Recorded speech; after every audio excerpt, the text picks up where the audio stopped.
नमस्कार, आप देख रहे हैं जेटीएन न्यूज इंडिया और मैं हूं विजय कुमार सिंह। आज के इस कार्यक्रम में वास्तु के सारे सवाल और सारे जवाब हम लेकर के हाजिर हैं। प्लॉट, वेकेंट प्लॉट, उसमें बनने वाली चार दीवारी, उसके बाद बनने वाला घर, उसके बाद अगर किसी प्लॉट पे अगर दुकान बनना है, अगर मॉल बनना है, फैक्ट्री बनना है, तो सभी शंकाओं का समाधान आज हम करने जा रहे हैं। और इन्हीं सब मुद्दों पर बात करने के लिए हमारे साथ मौजूद हैं मशहूर एस्ट्रोलॉजर निर्मल कुमार पांडे जी।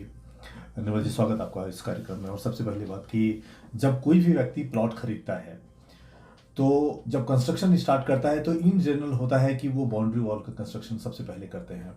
तो जनरल परसेप्शन ये है कि जो चारों दिशा है, पूर्व, पश्चिम, उत्तर, दक्षिण, वो एक समान एक ऊंचाई के लोग बाउंड्री वॉल का कंस्ट्रक्शन करते हैं। तो सबसे पहले तो वास्तु के हिसाब से ये समझा दीजिए कि जो एक समान जो बाउंड्री वॉल की हाइट है वो सही है, या उसके अंदर रद्द बदल अगर हो तो वो ज़्यादा सुटेबल है लोगों के लिए। अगर ऊंचाई की बात करें तो उसमें दक्षिण पश्चिम और दक्षिण पश्चिम की दीवार और दक्षिण पश्चिम कोने की यानी कि नैऋत्य की दीवार ऊंचा रहना ज़्यादा बेटर होता है। बनाते समय हमको इस बात का ध्यान रखना होता है कि दक्षिण पश्चिम का कोना हर हाल में ऊंचा रहे और भारी रहे, ये हमको ध्यान रखना पड़ता है। अगर सरल भाषा में अगर इसको ये समझा जाए कि जो चार दीवारी का जो पश्चिम का जो दीवार है और जो दक्षिण का जो दीवार है वो पूरब और उत्तर के मुकाबले अगर थोड़ा ऊंचा कर दिया जाए तो बेहतर है। बेहतर है जी। यानी कि ये बाउंड्री वॉल को लेकर के जो आम जो परसेप्शन है कि सब तरफ एक करो, उससे अच्छा है कि थोड़ा ये रेक्टिफिकेशन दक्षिण पश्चिम ऊंचा रहना अच्छा रहता है। मान लीजिए कि बाउंड्री वॉल अगर हो गया और इसके बाद अगर कंस्ट्रक्शन लोगों को स्टार्ट करना है तो किसी भी मकान को हम लोग देखते हैं या कोई अंडर कंस्ट्रक्शन मॉल वगैरह बहुत जगह नजर पड़ता है कि वो बनते बनते रुक गया या हाफ कंस्ट्रक्टेड है और पता नहीं किस कारण से वो उसमें गतिरोध आ गया और वो बन नहीं पाया। तो वास्तु के दृष्टिकोण से ये समझाइए कि किस दिशा में कंस्ट्रक्शन का काम शुरू करना चाहिए सो डैट कि जो घर का जो कंस्ट्रक्शन है या जो भी उसके अंदर स्ट्रक्चर बनना है वो कामयाबी से और बिना किसी हर्डल के कंप्लीट हो जाए। जी देखिए, अगर कोई घर हो, फ्लैट हो, अपार्टमेंट हो, बिल्डिंग हो या जो भी हो, अगर हम ईशान कोण से बनाना स्टार्ट करेंगे तो वो किसी न किसी कारण से वो रुक जाएगा। तो इससे अच्छा होता है कि हम जब नैऋत्य से बनाना स्टार्ट करेंगे, वहाँ से स्टार्ट करेंगे, धीरे धीरे और उठाएंगे और दिशा और जगह अपना बढ़ाते जाएंगे, तो फिर घर वो रुकेगा नहीं, वो लगातार बन जाएगा बिना किसी परेशानी के। नैऋत्य का मतलब है कि जो साउथ वेस्ट का जो दक्षिण पश्चिम का जो कोना होता है उसको नैऋत्य वहां से स्टार्ट करें जी। निर्मल जी, आमतौर पे होता यह है कि जहाँ पे ईशान कोण में लोग भूमि पूजन करते हैं वहीं से लोग कंस्ट्रक्शन भी शुरू कर देते हैं, तो वास्तु के हिसाब से वो सही नहीं है। नहीं, अगर भूमि पूजन के लिए वो सही है जी, भूमि पूजन के लिए हमारा ईशान कोण है, बिल्कुल सही है और वहीं भूमि पूजन करना भी चाहिए। लेकिन जब बनाने की बात है, ठीक है, बनाने की बात है तो वो हमारा नैऋत्य से स्टार्ट करने पर रुकावट नहीं आएगा बनाने में। नहीं तो तरह तरह की, चाहे वो पैसे की दिक्कत हो, चाहे किसी कोई और कारण हो, कोर्ट केस हो जाए, उसे कुछ न कुछ प्रॉब्लम आ सकता है। मतलब किसी न किसी तरह का अड़चन आता है और कंस्ट्रक्शन काम को रुक जाता है।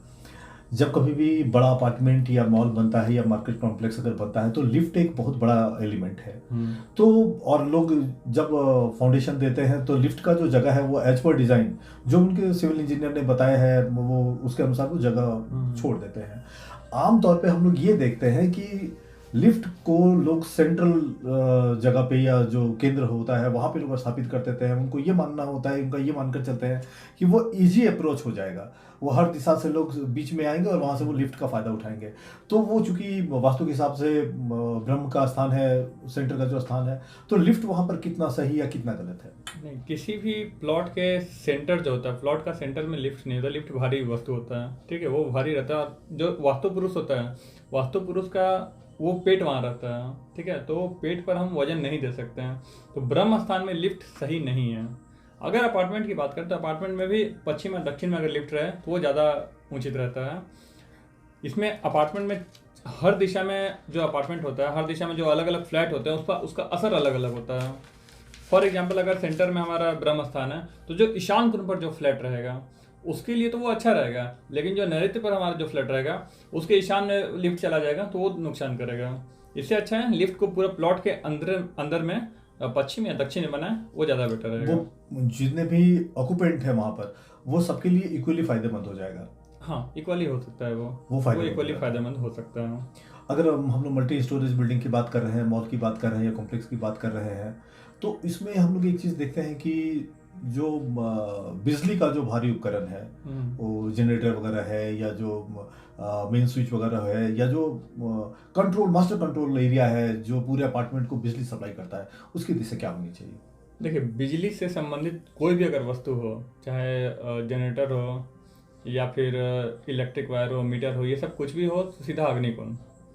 पहला जो बेस्ट स्थान है वो अग्निकोण होता है, यानी कि साउथ ईस्ट, दक्षिण पूरब का कोना।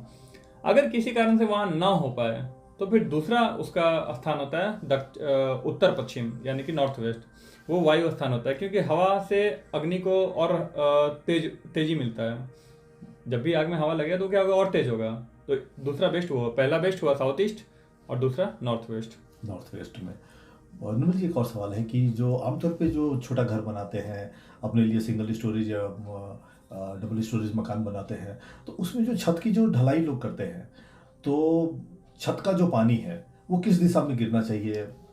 देखिए, छत जब बनाते हैं, छत हो या घर हो, दोनों की जो ढलान होता है, स्लोप्स, वो हमेशा या तो दक्षिण से पूरब हो या फिर पश्चिम से उत्तर हो, पश्चिम से पूरब हो, ठीक है, या फिर दक्षिण से उत्तर हो, या फिर नैऋत्य से ईशान की ओर हो। ऐसा रहने से धन का आगमन बना रहता है, क्योंकि जब भी हमारा बरसात होता है तो पानी वो गिरेगा, हमारा ईशान कोण से पानी गिरेगा। ईशान कोण में पानी का गिरना वो बहुत अच्छा होता है, ढलान उधर होना अच्छा होता है। हर हाल में ईशान नीचे रहता है और पश्चिम और दक्षिण जो होता है ऊंचा रहता है, वो इस लेवल में बन जाता है, ठीक है। यानी कि जो ईशान कोण है, हर हाल में कोशिश करना चाहिए कि पानी उधर गिरे। लेकिन बहुत ऐसा प्लॉट होता है या बहुत सारा ऐसा कंस्ट्रक्शन है जहाँ लिमिटेशन होता है, और कभी कभी ऐसा होता है कि दक्षिण के अलावा कोई रास्ता बचा नहीं। तो वैसे हालत में अगर पानी का जो ढलान है, अगर वो दक्षिण की तरफ अगर बनाना ही पड़े, तो उसकी रेमेडीज क्या है, उसको क्या उपाय? और अगर बरसात का पानी है तो बरसात का पानी अगर कोई उपाय नहीं पड़े, दक्षिण की तरफ ही गिराना पड़े, तो बरसात के पानी के लिए बेस्ट उपाय है कि वाटर हार्वेस्टिंग। हम उसको ईशान की तरफ अंडरग्राउंड वाटर टैंक बनाकर उसको फुलफिल कर सकते हैं। मतलब वो बहुत फायदेमंद होता है। मतलब उसका ये रेमेडी है कि हम लोग वहाँ पर जा सकते हैं। अब घर की बात चली है तो दो जिक्र हम और यहाँ पे करना चाहेंगे कि जो सूर्यवेदी घर होता है और जो चंद्रवेदी घर होता है, तो आमतौर पे ये कहा जाता है कि जो पूरब से पश्चिम की ओर जो जिस घर की लंबाई है वो सूर्यवेदी है। तो जरा इस पर रोशनी डालिए कि आमतौर पे लोगों को कौन सा घर ज़्यादा सूट करता है? अगर घर जो बेस्ट रहता है वो उत्तरमुखी या पूरबमुखी बेस्ट रहता है। तो पूरबमुखी को ही सूर्यवेदी बोलते हैं। तो उत्तरमुखी या पूरबमुखी रहता है वो बेस्ट रहता है। उत्तरमुखी अगर घर रहता है तो हमारा धन का आगमन लगातार हो देता है, वो किसी न किसी व्यवस्था से धन आ ही जाएगा। अगर पूरबमुखी रहता है तो पूरबमुखी में अध्यात्म का रहता है, भक्ति का माहौल रहता है। जिस भी घर का मेन गेट पूरबमुखी होगा उस घर में लोग पूजा पाठ ज्यादा करेंगे, धार्मिक सम्मेलन होगा, किसी भी तरीके का धार्मिक प्रवृत्ति रहेगा ज्यादा। ये है अगर उत्तरमुखी रहेगा, चाहे वो ईशान उत्तर हो या वायव्य उत्तर हो, तो उत्तरमुखी हालांकि जो मध्य उत्तर रहता है वो बेस्ट रहता है। मध्य उत्तर से होता है धन का आगमन बना रहता है, उस घर में पैसे की कमी नहीं होगी, मतलब वो आर्थिक रूप से वो घर आर्थिक रूप से संपन्न रहेगा। अगर किसी ने प्लॉट खरीदा है, घर बना रहे हैं, तो रास्तों की का जिक्र हम कर लेते हैं। एक शंका मेरे मन में भी है कि मान लीजिए कि कोई प्लॉट है, अगर उस पर्टिकुलर प्लॉट पे अगर दो रास्ते हैं, मान लीजिए उत्तर तरफ भी रास्ता है और पश्चिम में भी रास्ता है, तो कौन सा दिशा जो है वो बेहतर होगा उस मकान के लिए, कि मतलब किस रास्ते का ज़्यादा इस्तेमाल करें? अगर दो रास्ता है, किसी कोना पर घर है और एक उत्तर तरफ है और एक पश्चिम तरफ है, ऐसे घर में उत्तरमुखी घर बनाना चाहिए, वो फायदेमंद रहता है। उस प्लॉट की उत्तरमुखी घर हो। हाँ, उत्तरमुखी घर हो। उत्तरमुखी कुबेर का दिशा है, धन आगमन लगातार बना रहेगा। निर्मल जी, आप बने रहिए हमारे साथ। फिलहाल वक्त है एक ब्रेक का। ब्रेक के बाद हम दोबारा लौटेंगे इसी कार्यक्रम में। और निर्मल जी का जो नंबर है, अगर आप संपर्क करना चाहते हैं तो उनका नंबर इसी कार्यक्रम में नीचे फ्लैश हो रहा है, आप चाहे तो सीधे उनसे भी बात कर सकते हैं। छोटा सा ब्रेक, जल्द वापस आ रहे हैं। रत्न घर, बोकारो की सुप्रसिद्ध और विश्वसनीय प्रतिष्ठान। हमारे यहाँ राशि और ग्रहों के अनुसार IGI द्वारा प्रमाणित रत्न के अलावा वास्तु दोष निवारण हेतु यंत्र उपलब्ध है। एक बार अवश्य पधारें। हमारा पता है GG6 city centre sector 4 opposite Bokaro mall near Sai hospital. हमारा फोन नंबर है 9386 861012 और 9113308041। ब्रेक के बाद दोबारा आपका स्वागत है। और चूंकि बोर्ड के एग्जाम्स आने वाले हैं, इसलिए अगला सवाल हम बच्चों के लिए ले रहे हैं जो पढ़ाई करते हैं। निर्मल जी, बच्चों से जुड़ा एक सवाल कि बच्चों का जो स्टडी टेबल है वो घर में कहाँ होना चाहिए या फिर किस फेस में उनको बैठ के पढ़ाई करनी चाहिए, जरा डिटेल में। हाँ देखिए, बच्चों का स्टडी टेबल हर हाल में पूरबमुखी ही हो, मतलब उनका फेस हमेशा ईस्ट की तरफ हो, वो बच्चे सक्सेस करते हैं। अगर किसी कारण से वो ना हो पाए तो उत्तरमुखी हो, बट नॉर्थ एंड ईस्ट। पूरबमुखी बेस्ट, फर्स्ट बेस्ट, उत्तरमुखी सेकंड बेस्ट। पूरब का दीवार पर पूरब के दीवार से सट के अगर कोई पढ़ता है, ठीक है, और पूरबमुखी होकर ज़्यादा फायदेमंद है, वो ज़्यादा बेनिफिशियल है। निर्मल जी, एक सप्लीमेंट्री है इसी का। मान लीजिए कि घर के अंदर वो जो स्टडी का जो कमरा है वो कहीं भी हो, उस रूम के पूरब की दीवार को कंसीडर करना, आप ये कहना चाह रहे हैं? जी, किसी भी कोना में हो, किसी भी कोना में अगर वो रूम हो, किसी भी पूरे फ्लैट में कहीं भी रूम हो, अगर उसी रूम में अगर पढ़ना हो तो पूरब का दीवार होना चाहिए दीवार। और बच्चे का फेस पूरब होना पूरब चाहिए। की ओर। बच्चे के लिए पढ़ने के लिए जो बेस्ट रूम होता है वो होता है वायुकोण, यानी कि नॉर्थ वेस्ट। अगर स्पेशलाइज्ड वे में बात करें तो, अगर स्पेशलाइज्ड वे में बात करें तो नॉर्थ वेस्ट रूम जो होता है वो बच्चों के पढ़ने के लिए होता है। तो नॉर्थ वेस्ट रूम में बैठकर अगर ईस्ट फेसिंग कर कर पढ़ता है, बहुत फायदेमंद रहता है वो। निर्मल जी, हम बात कर रहे हैं पढ़ाई लिखाई को लेकर के, तो एक आम ये है कि व्यक्ति का जो उम्र है उसका वो 33% वो सोकर गुजार देता है। तो बेड का जो दिशा है वो जरा डिटेल बताइए कि कहाँ कहाँ होना चाहिए, और जो सर का जो पोजीशन है किसी भी व्यक्ति के सोने का वो किधर होना चाहिए। देखिए, सोने के लिए घर के सारे सदस्यों के लिए अलग अलग व्यवस्था की गई है शास्त्रों में।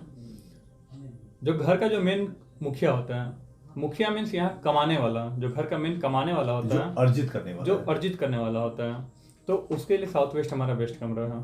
साउथ वेस्ट कमाने वाले के लिए, जो घर का मेन कमाने वाला है, साउथ वेस्ट तरफ सोए, साउथ वेस्ट रूम में, और दक्षिण की तरफ सर रखे। दूसरा जो होता है घर के जो बुजुर्गों का कमरा होता है, जो बुजुर्गों का कमरा होता है उनके लिए होता है नॉर्थ ईस्ट।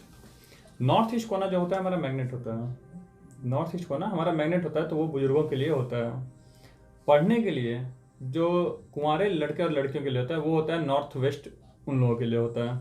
लेकिन सारे रूम में ये चीज़ हमको कॉमन रखना पड़ेगा कि जो सोने का हमारा बेड हो वो हमारा पश्चिम और दक्षिण की दीवार से टच करे। निर्मल जी, आप सवाल कर रहे थे कुमारा और कुंवारी के लिए, बात कर रहे थे जो पढ़ाई कर रहे हैं बच्चे, तो मैं कुमारी कन्याओं के लिए एक सवाल ले रहा हूँ कि बहुत सारा ऐसा घर होता है जहाँ पे विवाह एक अड़चन है कन्याओं का, लड़कियों का विवाह लेट से होता है या बहुत सारी परेशानियां हैं उसको लेकर के गार्जियंस भी बहुत ज़्यादा परेशान होते हैं। तो ज़रा बताइए कि जिस घरों में लड़कियों का विवाह लेट से होता है तो वास्तु के हिसाब से रेमेडीज क्या है, अड़चन कहाँ है?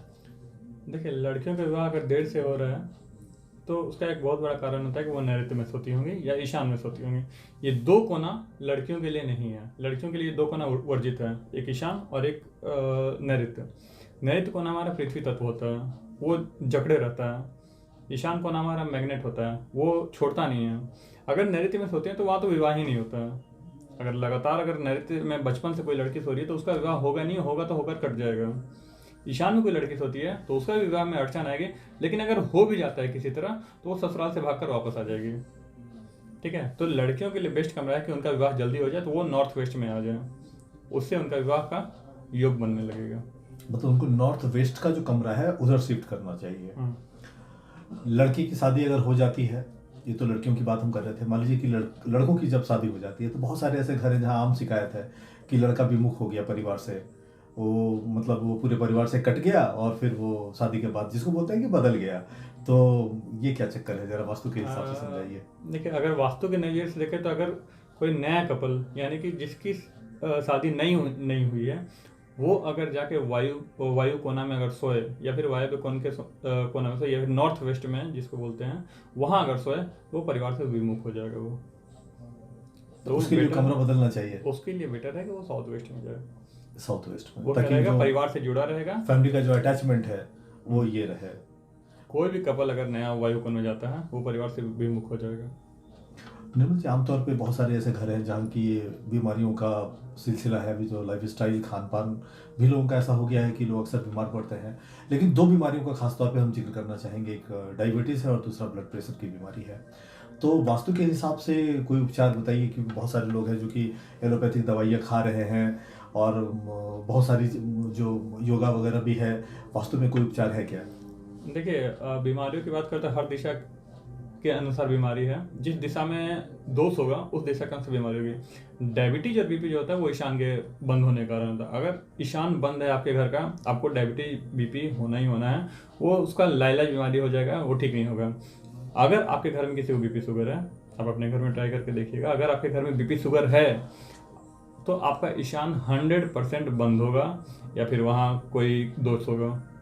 उस दोष को हम खत्म करेंगे, आपका बीपी शुगर सुधर जाएगा। बिना किसी ईशान का जो कोना है, नॉर्थ ईस्ट का जो कॉर्नर है, वो ओपन होना चाहिए, वो हल्का होना चाहिए, वो निर्दोष होना चाहिए। हाँ, वो अगर निर्दोष नहीं होगा तो आपको बीपी शुगर सबसे पहले पकड़ेगा। ठीक है, वहाँ अगर वजन जाएगा, आपके सर पे बिना मतलब का बोझ रहेगा किसी न किसी कारण से, क्योंकि वास्तु पुरुष का सर रहता है वहाँ पर, सर दर्द करवा देगा वो। ठीक है, तो वो माइग्रेन तक करवा देता है। तो और बीपी शुगर के लिए भी ईशान अगर बंद रहेगा, अगर बोझ रहेगा तो आपको अनावश्यक बोझ रहेगा, और अगर बंद रहेगा तो फिर आपको बीपी शुगर देगा। ग्राउंड फ्लोर का जो इलाका होता है उसमें बहुत सारे स्कोप है लोगों के लिए काम करना, रेमेडीज करना, लेकिन अब तो अपार्टमेंट कल्चर है, फ्लैट कल्चर है, तो ऐसे में जो फर्स्ट फ्लोर या सेकंड या टॉप पे रह रहे हैं तो उनके लिए तो वास्तु रेमेडी बहुत लिमिटेड है। तो ऐसे हालत में अगर ईशान को अगर क्लियर करना है या ईशान को अगर दोष मुक्त करना है तो टिप्स क्या हो सकता है वहाँ? देखिए, ईशान अगर हमारा पहला तो चाहिए कि ईशान को हल्का रखें, खुला रखें, मतलब ज्यादा सामान ना रखें। अगर आसान भाषा में अगर इसको कहें कि ईशान कोण में बहुत ज्यादा सामान नहीं रखें। ईशान में आप अलमारी, बेड या फिर कोई भी भारी वस्तु जिसमें ये ट्रंक वगैरह, बड़ा बक्सा वगैरह भी लोग रख देते हैं। हाँ, नहीं, वो सब ना रखें। और अगर फ्लैट है लेकिन मजबूरी में रखना ही पड़ गया अगर, ठीक है, तो वहाँ पानी का व्यवस्था कर दें। ईशान में पानी का व्यवस्था अगर कर देने से तो उसकी ये तो नहीं बोलेंगे बहुत सारा मतलब पूरी तरह खत्म, लेकिन कम हो जाता है, ये असर उसका कम हो जाएगा। उसमें एक चीज़ और भी हो सकता है कि मान लीजिए कि वो जो पानी आप रखते हैं तो पानी को रेगुलर इंटरवल पे बदलना भी पड़ेगा, या मतलब वो इसी तरह मतलब उसको क्या व्यवस्था किया जाए? उसका सबसे अच्छा व्यवस्था है कि आप आपके रूम में अगर ईशान कोण में गड़बड़ है, मीन्स वो भारी है या फिर अलमारी रखा हुआ है या फिर कोई बक्सा टेबल रखा हुआ है, तो वहाँ पर अपना रेगुलर पीने का जो पानी का व्यवस्था है वो कर दें। उससे क्या होगा, आपका पानी बदला भी जाएगा, पानी खराब भी नहीं होगा और आपका घर भी सही रहेगा, सही हो जाएगा। बीमारियों से निकलते हैं तो बहुत सारे ऐसे लोग हैं या बहुत सारे ऐसा घर है जो हम सुनते हैं कि उस घर में बहुत ज़्यादा केस मुकदमा है या बहुत सारी परेशानियाँ, प्रशासनिक दबाव, अर्चन वगैरह बहुत सारी चीज़ें हैं वहाँ पर। तो सवाल ये है कि वास्तु में ये ऐसा कौन सा उपचार है कि लोग कानूनी पचड़े में ना पड़े, और अगर है भी तो वो ठीक ठाक हो जाए, तो क्या उपचार क्या किया जाए? देखिए, वास्तु के अनुसार अगर खास करके ये सवाल मैं इसलिए पूछ रहा हूँ क्योंकि भारत के अंदर जो जुडिशियल प्रोसेस है वो बहुत लंबा खिंचता है, सालों साल केस चलता है, लोग दबाव में रहते हैं, बहुत सारी परेशानियां हैं, इसलिए मैं ये विशेष सवाल रख रहा हूँ आपसे। अगर पूरे भारत की बात करें तो आप देखिए कि पूरे भारत का नैऋत्य ही कटा हुआ है। अगर पूरे भारत का आप देखें तो भारत का नैऋत्य साउथ वेस्ट ही कटा हुआ है, वो सिर्फ साउथ है, वो साउथ वेस्ट कटा हुआ है, जिसके कारण किसी भी केस मुकदमे में वो लंबा खिंचाता है। ये समग्र भारत की बात कर रहे हैं, समग्र भारत की बात कर रहा हूँ। अगर पर्टिकुलर व्यक्ति की अगर बात करें तो घर के अगर पर्टिकुलर व्यक्ति की बात करूँ तो उसमें जैसे कि भारत का नैऋत्य कटा हुआ है तो वहाँ कोर्ट केस कचहरी जो भी होता है बहुत लंबा खींचता है। उसी तरह घर में भी अगर नैऋत्य में अगर दोष रहेगा तो उस घर में कोर्ट केस कचहरी वो होते रहेगा। नैऋत्य में चाहे सीढ़ी हो, आपका सीढ़ी सबसे स्ट्रांग वास्तु दोष है नैऋत्य का। अगर वहाँ सीढ़ी रहेगा आपको कोर्ट केस कचहरी का सामना करना पड़ेगा। अगर बाकी सब ठीक भी रहा, बाकी मतलब पूरे घर अगर वास्तु के अनुसार है लेकिन सीढ़ी रहा, वो आपको पैसा आएगा बट कोर्ट केस कचहरी में खर्चा करवा देगा, मतलब वो परेशानी लगा रहेगा। तो बेटर है या तो सीढ़ी हटाएं या फिर दूसरा रेमेडीज करें। इसके लिए निर्मल जी आप कार्यक्रम में बने रहिए हमारे साथ। वक्त है एक छोटे से ब्रेक का। ब्रेक में जाने से पहले एक जानकारी मैं आपको दे दूं कि ब्रेक के बाद जब हम लौटेंगे तो हम लोग बात करेंगे कि हर तरह का जो कंस्ट्रक्शन है उसका मेन गेट किस ढंग का होना चाहिए, कहाँ होना चाहिए, साथ ही बेरोजगारी के इस आलम में जो बहुत सारा जो अनएम्प्लॉयमेंट का जो कंडीशन है उसमें बहुत सारे लोग हैं जो दुकान वगैरह खोलते हैं, तो दुकान की वास्तु कैसी होनी चाहिए हम बताएंगे ब्रेक के बाद। रत्न घर, बोकारो की सुप्रसिद्ध और विश्वसनीय प्रतिष्ठान। हमारे यहाँ राशि और ग्रहों के अनुसार IGI द्वारा प्रमाणित रत्न के अलावा वास्तु दोष निवारण हेतु यंत्र उपलब्ध है। एक बार अवश्य पधारें। हमारा पता है GG6 city centre sector 4 opposite Bokaro mall, near साइन हॉस्पिटल। हमारा फोन नंबर है 9386861012 और 9113308041।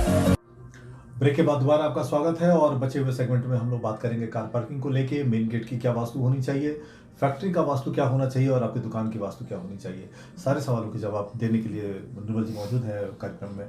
निर्मल जी, मेन गेट पे चर्चा कर लेते हैं कि जो आमतौर पे जो मेन गेट होता है, ये कहा जाता है कि नॉर्थ वेस्ट जो मेन गेट है वो अच्छा होता है, लेकिन अगर स्पेशलाइज्ड वे में अगर बात करें, अगर मॉल की बात करें, कमर्शियल कॉम्प्लेक्स की बात करें, तो उसका मेन गेट किधर होना चाहिए? देखिए, किसी भी फ्लैट के लिए, प्लॉट के लिए, चाहे वो फैक्ट्री हो, चाहे वो घर हो, चाहे वो अपार्टमेंट हो या फिर दुकान हो, नॉर्थ फेसिंग हमेशा अच्छा होता है। नॉर्थ फेसिंग कभी भी ख़राब नहीं होता है। लेकिन अगर सिर्फ रेसिडेंशियल या सिर्फ दुकान की बात करें तो उसके लिए नॉर्थ फेसिंग बहुत ज़्यादा अच्छा होता है।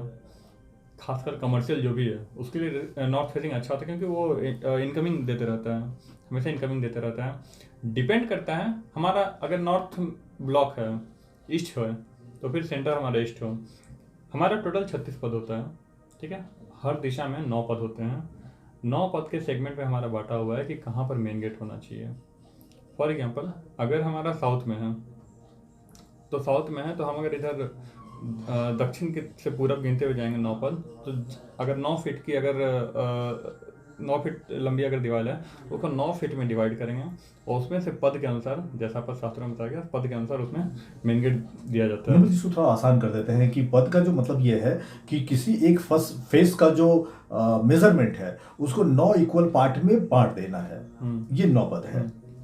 टोटल 36 पद होते हैं, क्योंकि हर दिशा में पूरा पश्चिम उत्तर दक्षिण 9 पद करके होते हैं। तो उस 9 पद में हमारा सेगमेंट बनाया हुआ है कि हाँ, यहाँ मेन गेट देना अच्छा होता है। साउथ वेस्ट में गेट देना सबसे खतरनाक होता है, जो कभी नहीं देना चाहिए। बहुत सारे घरों में अगर साउथ वेस्ट गेट है भी, साउथ वेस्ट गेट अगर है, यानी कि नैऋत्य में अगर गेट है, उस घर में दिवालियापन होना ही है। पैसा बहुत सारा आप रखिएगा, वो कब निकल जाएगा आपके पास से पता भी नहीं चलेगा आपको। अगर कोई रेंट का घर है, रेंट के घर में पहले किसी और घर से किसी और घर में अगर जाता है और नए वाले घर में अगर साउथ वेस्ट गेट है, तो बहुत सारा पैसा कमा कर भी जाएगा तो वो खाली हो जाएगा। मतलब कि एन प्रकरण उसको नुकसान होना है आर्थिक रूप से। निर्मल जी, ये जो जैसे इंडस्ट्रियल फैक्ट्री है, रिलीजियस मंदिर है और कमर्शियल कॉम्प्लेक्स है, तो सबके लिए नॉर्थ फेस का है या मंदिर वगैरह में एक्सेप्शन है क्या? मंदिर के लिए पूरब मुखी मंदिर अगर मंदिर हमारा, तो उसके लिए पूरब मुखी बेस्ट रहता है, क्योंकि पूरब मुखी हमारा सूर्य देव का है, अध्यात्म का है। घर भी अगर हमारा पूरब मुखी होता है तो वहाँ भक्ति, अध्यात्म, धार्मिक माहौल रहता है। तो मंदिर पूरी तरह से धार्मिक है, तो वहाँ पर पूरब मुखी बेस्ट रहता है, जिससे अध्यात्म का माहौल बना रहे, किसी तरह से कोई प्रॉब्लम ना हो। मान लीजिए कोई फैक्ट्री लगा रहे हैं, तो फैक्ट्री का मेन गेट किधर होना चाहिए? नॉर्थ के अलावा अगर कोई ऑप्शन अगर है तो? नॉर्थ के अलावा सेकंड ऑप्शन ईस्ट। अगर रोड आपका ईस्ट साइड में है तो ईस्ट फेसिंग, अगर साउथ में है तो फिर साउथ ईस्ट, अगर साउथ में है तो साउथ ईस्ट, अगर वेस्ट साइड में अगर रोड है तो फिर नॉर्थ वेस्ट या फिर exact west, but not in south west. Except south west आप बना सकते हैं इमरजेंसी में। अभी लोगों के पास जगह बहुत कम है, कार पार्किंग एक बड़ा समस्या है। ऐसे में जो जनरल पीपल है, जो 4 व्हीलर यूज़ करते हैं, जिनके पास कार है, तो उसके पार्किंग के बारे में ज़रा बताइए कि पार्किंग का क्या किया जाए। देखिए, कार पार्किंग के लिए जो बेस्ट जो होता है, कार पोर्च बोलते हैं, वो ईशान कोण होता है। ईशान कोण हो सकता है, उत्तर मध्य भी हो सकता है, बट ईशान बेस्ट होता है, क्योंकि ईशान कोण जो होता है वो हमारा वास्तु पुरुष का सर होता है। सर को आप बार बार दबाइएगा, हटाइएगा, दबाइएगा, तो क्या करेगा, आराम मिलेगा। तो उसी तरह वहाँ अगर कार लगाएंगे कार पार्किंग में, तो वो क्या करेगा, थोड़ा सा बाहर पड़ेगा, फिर सुबह कार निकलेगा, फिर बाहर पड़ेगा, फिर सुबह कार निकलेगा, तो उसको आराम मिलता है, तो वो बेस्ट रहता है ईशान कोण। ईशान में मतलब कार पार्किंग अगर हो तो ईशान में हो। जब गंभीर चर्चा की तरफ हम लोग बढ़ रहे हैं कि जो अनएम्प्लॉयमेंट यूथ है, आमतौर पे लोग दुकान वगैरह खोलते हैं, बहुत सारे ऐसे केसेस हैं कि आज दुकान खोला 6 महीने के बाद बंद हो गया। तो ज़रा इसको डिटेल में समझते हैं कि आखिर ये फेल क्यों होता है। ज़रा इस पर 2 लाइन हो जाए, फिर आगे हम एक स्पेसिफिक सवाल। अगर आप कोई भी दुकान खोलते हैं, वास्तु के अनुसार अगर देखा जाए तो कोई भी दुकान अगर खोलते हैं, दुकान के अंदर का जो वास्तु है उसको भी संभाल कर रखना बहुत ज़रूरी होता है, उसको वास्तु के अनुसार सजाना बहुत ज़रूरी होता है। सारा सामान, एक चीज़, चाहे वो मालिक के बैठने की जगह हो, स्टाफ के बैठने की जगह हो, तिजोरी की जगह हो, पानी की जगह हो, बिजली सबको लेकर के निर्मल जी, मान लीजिए कि जो लोग एक्सटीरियर पे ज़्यादा ध्यान देते हैं या इंटीरियर डेकोरेशन पे ज़्यादा ध्यान देते हैं, तो लगता नहीं कि जो इंटीरियर वास्तु है उसको अरेंज और रीअरेंज करने की भी ज़रूरत है? बिल्कुल ज़रूरत है, क्योंकि इंटीरियर अगर वास्तु पर हम ध्यान नहीं देंगे, सपोज अगर पानी को हम अग्निकोण में रखेंगे, ठीक है, नुकसान करेगा। पानी को हम दक्षिण में रखेंगे, नुकसान करेगा, ठीक है। तो पानी के लिए ईशान कोना बनाया गया, आप वहीं रखें, ठीक है। मतलब वास्तु के लिए जो निर्धारित जगह है उसी का इस्तेमाल करना चाहिए। दुकान को अगर पर्टिकुलर अगर हम लोग अगर देखना शुरू करें, मान लीजिए कि जो दुकान के मालिक हैं उनको किधर कहाँ बैठना चाहिए और उनका फेस किधर? देखिए, मालिक के लिए बेस्ट जगह होता है साउथ वेस्ट, ठीक है। मालिक के लिए होता है साउथ वेस्ट, उत्तर मुखी होना चाहिए, ये बहुत इंपॉर्टेंट मतलब चीज़ है। काउंटर उत्तर मुखी होना चाहिए, काउंटर ग्राहक का फेस दक्षिण हो, आपका मुख उत्तर की ओर होना चाहिए। दुकान का जो मालिक है, ठीक है, दुकान का मालिक का उत्तर मुखी बैठना वो ज़्यादा बेटर रहता है। रिसेप्शन रहे तो उनका भी उत्तर, सिर्फ रिसेप्शन अगर रहे, जैसे फॉर एग्जांपल हॉस्पिटल में जाते हैं तो वहाँ क्या होता है, उत्तर मुखी नहीं हो पाता है, जो पहले रिसेप्शन से मिलना पड़ता है, तो रिसेप्शन का मुंह भी उत्तर मुखी रहना बेस्ट रहता है। बेस्ट होता है। मान लीजिए कि जो डिस्प्ले आइटम है, बहुत सारे शोरूम्स वगैरह होते हैं, तो डिस्प्ले आइटम का जो दिशा है वो द बेस्ट कौन सा है? देखिए, डिस्प्ले आइटम मतलब वो चीज़ होता है जो शोकेस में सजाया सजाया गया है। सजाएंगे कौन सा? Not for direct sale. हाँ, सजाना कौन सा है? जो हमको बेचना है। तो बेचने के लिए क्या होता है, हमको वायु कोना में रखना पड़ता है। जो सामान को हमको टारगेटेड है कि नहीं इसको निकालना ही है, उसको हम वायु कोना में सजा कर रखें, डिस्प्ले होगा वो जल्दी निकलेगा। निर्मल जी, एक और सवाल है कि जो पानी की व्यवस्था है, मान लीजिए कोई दुकान है, तो हम लोग समझ चुके हैं कि वो ईशान कोण में हो तो ज़्यादा बेटर है, इस पर बहुत ज़्यादा बात करने की ये है नहीं। हम कैश काउंटर की बात कर लेते हैं कि जो तिजोरी वगैरह है वो उसका जो बनावट है या उसका जो स्थापित करने का जो जगह है वो कहाँ होना चाहिए? दुकान में। देखिए, तिजोरी जो कैश लॉकर है उसको भी दक्षिण मुखी, पूरब मुखी ही रखें, दक्षिण साइड में रखें, पूरब मुखी रखें। दक्षिण साइड में रखने से ये होगा कि दक्षिण हमारा भारी हो जाएगा और उत्तर मुखी हो जाएगा। उत्तर मुखी हमारा खुलेगा, उत्तर मुखी खुलेगा, कुबेर का आगमन रहेगा, और दक्षिण भी हमारा भारी रहेगा, दोनों काम हो जाएगा, यानी कि पैसा आएगा भी और टिकेगा भी। यानी कि अगर वास्तु का ध्यान अगर रखा जाए तो जो दुकान जो आज खुला और 6 महीना में बंद हो गया, उस पर बहुत ज़्यादा ये फोकस करने की जरूरत नहीं है, दुकान ठीक ठाक चल जाएगा। हाँ, वास्तु के अनुसार रखेंगे, बहुत हद तक फर्क पड़ेगा। निर्मल, चलिए दायरा बढ़ाते हैं, हम चलते हैं फैक्ट्री की तरफ। मान लीजिए कि कोई फैक्ट्री का अगर इस्टेब्लिशमेंट अगर हो रहा है, तो वहाँ पे जो स्टाफ है या वहाँ पे जो मालिक हैं, तो उनके बैठने का क्या इंतजाम होना चाहिए? वहाँ भी यही व्यवस्था होनी चाहिए। घर के जो फैक्ट्री के जो मालिक हैं उनका भी दक्षिण तरफ ही होना चाहिए। उनका जो बॉस का जो कोना होता है, एमडी कोना या डायरेक्टर कोना, तो वो भी साउथ वेस्ट में होना चाहिए फैक्ट्री में, और फेस उनका ईस्ट या नॉर्थ होना चाहिए, जो फैक्ट्री के जो ऑनर हैं। हाँ, अगर आप बनाना चाहते हैं कि ब्रह्म स्थान में हम रखें व्यवस्था जिससे मालिक चारों ओर देख सके कि वो सेंट्रलाइज हो जाए, तो न रखें, ठीक है। वो दक्षिण में बैठाएं और मुंह उत्तर मुखी रखें। मान लीजिए कि कोई फैक्ट्री है तो जाहिर है कि वहाँ प्रोडक्शन हो रहा है, तो सामान भी बन रहा है, तो वो सामान को स्टोर करने का सबसे उचित स्थान कौन सा है कि उसकी मार्केटिंग आसान हो जाए? देखिए, फैक्ट्री अगर हम बनाते हैं तो फैक्ट्री के जो रॉ मटेरियल्स हैं, रॉ मटेरियल्स मतलब जो सामान अभी बना नहीं, यूज होना है, यूज होने वाला है, अच्छा, उसको हम साउथ वेस्ट में रखें, यानी दक्षिण और पश्चिम में रखें। इस कोना को भारी रखना है हर हाल में, तो वहाँ जो रॉ मटेरियल है उसको दक्षिण पश्चिम में रखें, और जो तैयार हो जाए उसको नॉर्थ वेस्ट में वायु कोना में रखें, जिससे वो जल्दी निकल जाए। अब फिर से हम आते हैं मेन गेट की तरफ। फैक्ट्री का मेन गेट, बड़ा इस्टेब्लिशमेंट, जाहिर है बड़ा गेट, तो वो बड़ा दिशा भी बता दीजिए कि कौन सा होगा? यहाँ तो जवाब भी सेम होगा यहाँ कि पश्चिम मुखी अगर रहेगा, अगर सिर्फ रोड अगर पश्चिम में है, पश्चिम मुखी हमारा एग्जैक्ट पश्चिम मुखी रहेगा। दक्षिण मुखी अगर करें तो दक्षिण तरफ रहेगा।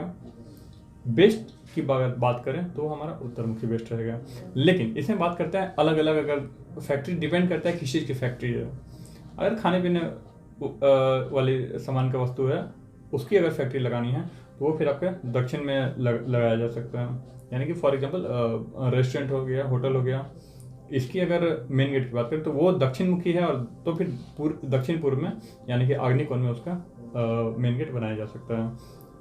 मान लीजिए कि उसी फैक्ट्री के अंदर जो पानी की व्यवस्था है, तो पानी का व्यवस्था ईशान में या उत्तर साइड, लेकिन जो अंडरग्राउंड वाटर का जो अंडरग्राउंड वाटर टैंक को ही पानी रखना है ईशान में, जो अपर होता है, यानी कि छत के ऊपर अगर टंकी रखना है तो वो फिर साउथ वेस्ट में, साउथ वेस्ट और वेस्ट के बीच में, या फिर साउथ वेस्ट और साउथ के बीच में वो जगह होता है। वहाँ हम पानी की टंकी छत पर अगर रखना चाहें तो वो जगह बेस्ट होता है।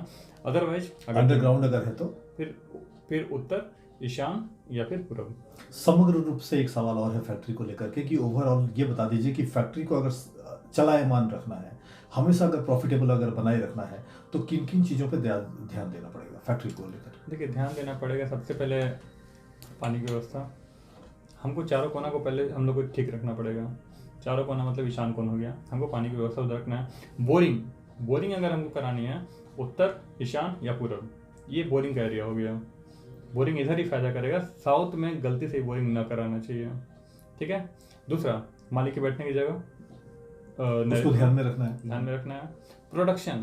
प्रोडक्शन होने के पहले कहाँ रखना है, प्रोडक्शन होने के बाद कहाँ रखना है। हमारी जो एक फैक्ट्री में बहुत सारी चीज़ होती है, इलेक्ट्रिक व्यवस्था, जनरेटर, बॉयलर, एक्स्ट्रा या और कुछ होती है, तो उसको हमको तो साउथ ईस्ट में रखना है। इसमें अगर सारा चीज़ वास्तु के अनुसार रहेगा तो फैक्ट्री कभी भी डूबेगा नहीं।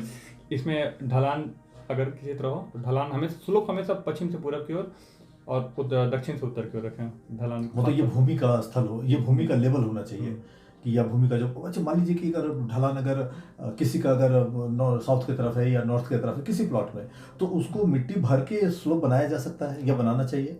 वो किया जा सकता है, क्योंकि नेचुरल अवेबिलिटी हमेशा तो संभव नहीं है। नहीं, तो उसको रिमेडी के तौर पे मतलब भरावट करके रिमेडी के तौर पे अगर करना चाहेगा, पूरा प्लॉट अगर सिर्फ मिट्टी है तो हम इधर दक्षिण पश्चिम ऊंचा करते हुए इसको इस टाइप से बना सकते हैं। स्लोप हमारा उधर हो जाएगा, यानी कि ईशान डाउन हो जाएगा। ईशान डाउन होगा, आपका इनकमिंग स्टार्ट हो जाएगा। इसका मतलब है कि कुल मिलाकर के लोग अगर वास्तु को ध्यान में रखें तो ये जो बीमारी है या जो कानूनी अड़चन है, जो आमदनी है, बहुत सारी चीज़ें हैं, उससे लोग को निजात मिल सकता है। हालांकि ये कर्म फल है, भाग्य फल है, बहुत सारी चीज़ें जो मिलाकर सब फलाफल देती हैं और व्यक्ति का जो जीवन है वो सुखमय होता है। लेकिन जो आपने वक्त निकाला आज बात करने के लिए, आपका बहुत बहुत धन्यवाद। और ये थे निर्मल कुमार पांडे जी, डिटेल बातचीत कर रहे थे वास्तु को लेकर के। मैं भी उम्मीद कर रहा हूँ कि इस पूरे कार्यक्रम के दौरान आपकी जितनी भी शंकाएं थी वास्तु को लेकर के, उसका समाधान हो गया होगा। और अगर नहीं हुआ है तो निर्मल जी का जो नंबर है उस कार्यक्रम में लगातार फ्लैश हो रहा था, आप चाहें तो नोट कर लें और आप निर्मल जी से सीधे बात कर लें। इस कार्यक्रम में बस इतना ही। नमस्कार।